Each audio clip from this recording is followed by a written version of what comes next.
Tú ves cómo tocan y imitas, incluso a veces imitas con, pues con las manos o imitas como puedes.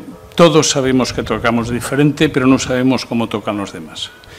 Al final da la impresión que los campaneros lo que aprendían era no tanto el toque, sino la estructura. Lo que sí que propongo es que no se enseñe a tocar igual que yo tocaba, sino que enseñe a tocar a partir de cómo yo tocaba. Y que antes aprendían mirando y escuchando y que ahora a lo mejor hay que hacer cursos o hay que hacer DVDs interactivos como magníficamente se han hecho.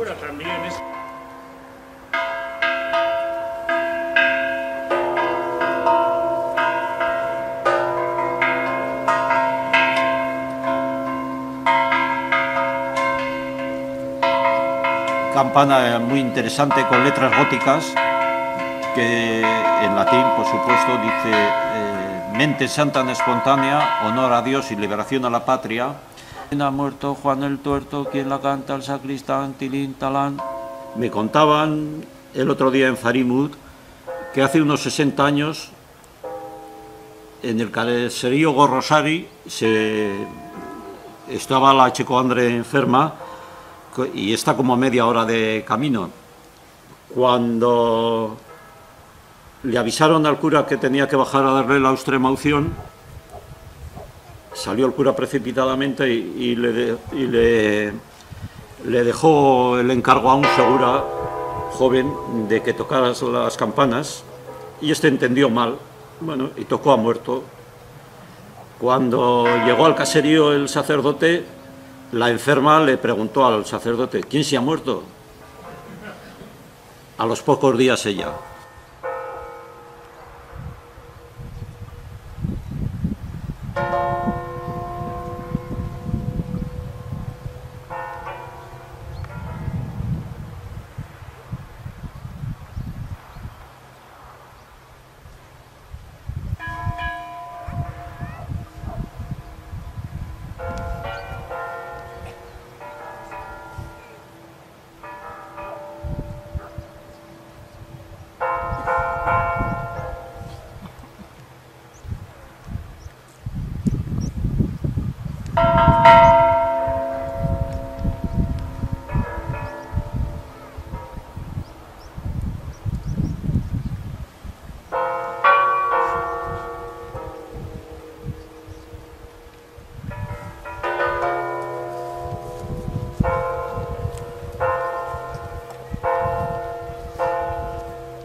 kanpaiaren kasuan askotan entzuten duguna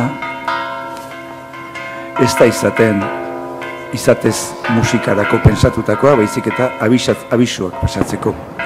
Baina entzuten dana hotxak dira eta hotxak antolatuak kodigotan, eta musika besterik ez da. Ez Beethoven egiten zuna, edo ez Schönberg egiten zuna, edo ez Maurizio Elizalde egiten zuna.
Maria Vergine che questa campana non suonerà, ma non potrà affatto suonare. Vostra Eccellenza vuol fare una scommessa? A me sembra che sottovalutiate le situazioni.